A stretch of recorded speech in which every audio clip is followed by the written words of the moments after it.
a mas'ala ta Maulan Shehu Tijjani cikin Jawahirul Ma'ani, wanda an tambaye Shehu Tijjani akan abu guda biyu. Shin ya halatta mutum ya yi ibada ya ce ladan Allah ya kai shi ga Annabi Muhammadu? Sannan kuma idan ka yi ibadan ka kai ladan ga manzo Allah zai ƙara Annabi? An tambaye Shehu Tijjani. Kusan an ce shine al-barzakhul muhammadiyyil ma'lum, al-qutbul maktum. La ilaha illallah. Da aka tambaye Shehu Tijjani sai yake ce mai tambaya ya halatta dan ka ce na yi salati ladan ga Annabi.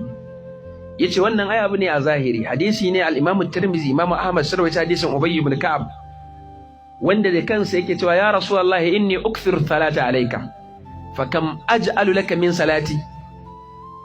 Yace ya Rasulullahi ni mutum ne mai yawan salati, ina maka salati, amma yanzu so nake in nayi salatin ya zama makai na bada salatin, amma ina son Annabi ka gaya min nawa zan na yin ma salatin, nawa ne kullun zan baka?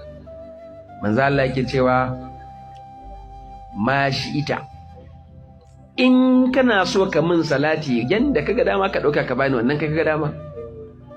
Yace ya Rasulullahi a salatin da nake maka zan na raba shi sulusi, zan na baka, zan ne ba shi 1/3, zan baka daya, ai rubu'i kai dan 1/4. Manzo Allah yace ar-rubu khairun wa in zidta fa huwa khairul laka.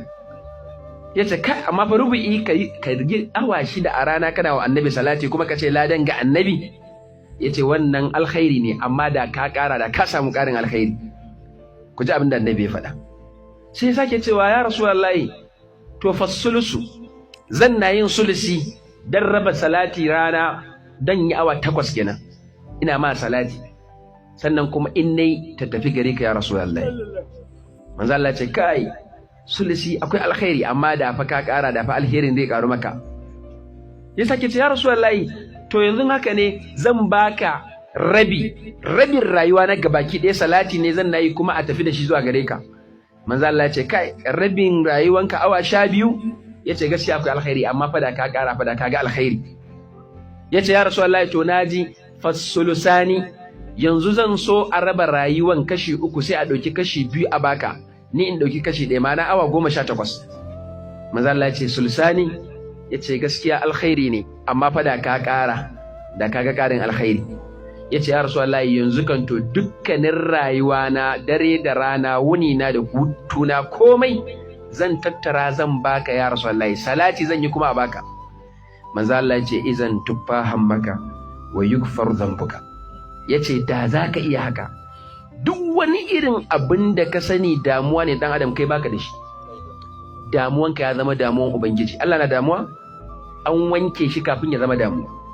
Wa yukfaru dhanbuka, duk kuma wani irin zunubi da ka tara shi an gafarta shi, wannan an riga an yi ne, an gama.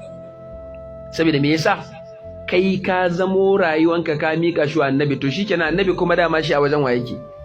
Inda malikin muqtadir. Shi yasa Maulana Shehu Ibrahim yake cewa fa waqti wa sa'ati sarabtu li zikrihi salatan wa madhan minhu kad sirtu jailaman.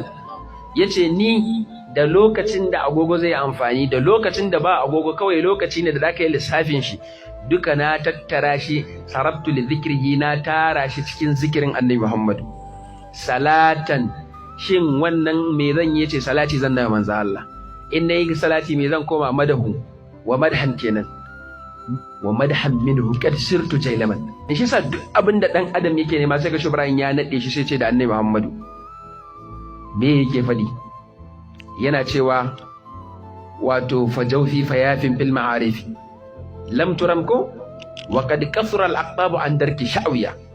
Sai ce bi fadli ilahi nasi jalla jalaluhu wa hubbi rasulillahi daha nabiyya. Duk abin da Shehu Ibrahim ya rarimo in kana ganin babba ne sai ce maka da Annabi Muhammadu. Ashe in ka sake komai ka rike manzo Allah zaka samu komai. Shi yasa ko menene kake nema yana cikin Annabi Muhammad sallallahu alaihi wasallam. Yau da dukkanin halittan Allah da su ce ba sa san Annabi yau, to ba ku rage Annabi da komai ba, Allah ya so shi. Shi yasa Allah ke cewa fa in tawallaw faqul hasbiyallah. Allah bai ce wai a auna manzon Allah da adadin girman mu ba. Yau in duk duniya da mu daina salati, duk duniya mu ce mun daina son shi, mu wa muka yi asara wa kanmu. Shi yasa gwamma ma mu so shi mi wa kanmu hanyar alkhairi. Shi yasa wallahi muna son annabi ba dan mu ƙari manzon Allah. Akwai kissan da yau gashi Burhanuddin kusa da ni zan faɗe ta kasancewa shi yake yawan gaya mana. Wai wata rana wani bawan Allah ne a cikin nan garin. Shi a tsarinsa in yayi salati wa annabi ko yayi sallah sai ya ce Allah wannan ladan a kai shi ga annabi Muhammadu. Ma'ana yanda za ku ji mun ce salati wa annabi hadiya. To sai ya faɗa a kusa da wanda bai san annabi ba. Sai ya ce wane me na ji ka ce ya ce ai salatin nan ne da muka yi da sallan mu Allah ya bada ladan wa manzon Allah. Wai kawai sai gan sharawa yake yana kallon shi yana ikon Allah. Ashe wani baka da hankali? Yanzu kai ka ɗauki gaba ɗaya ladan ka ba annabi, kai an je kiyama me naka? Da Allah ku duba fa. Wai yaya ka kai wa manzon Allah ladan, kai in an je kiyama da me zaka tsaya gaban Allah? Ka shiga uku. Ashe da ya san annabi Muhammad da ba haka zai faɗa ba.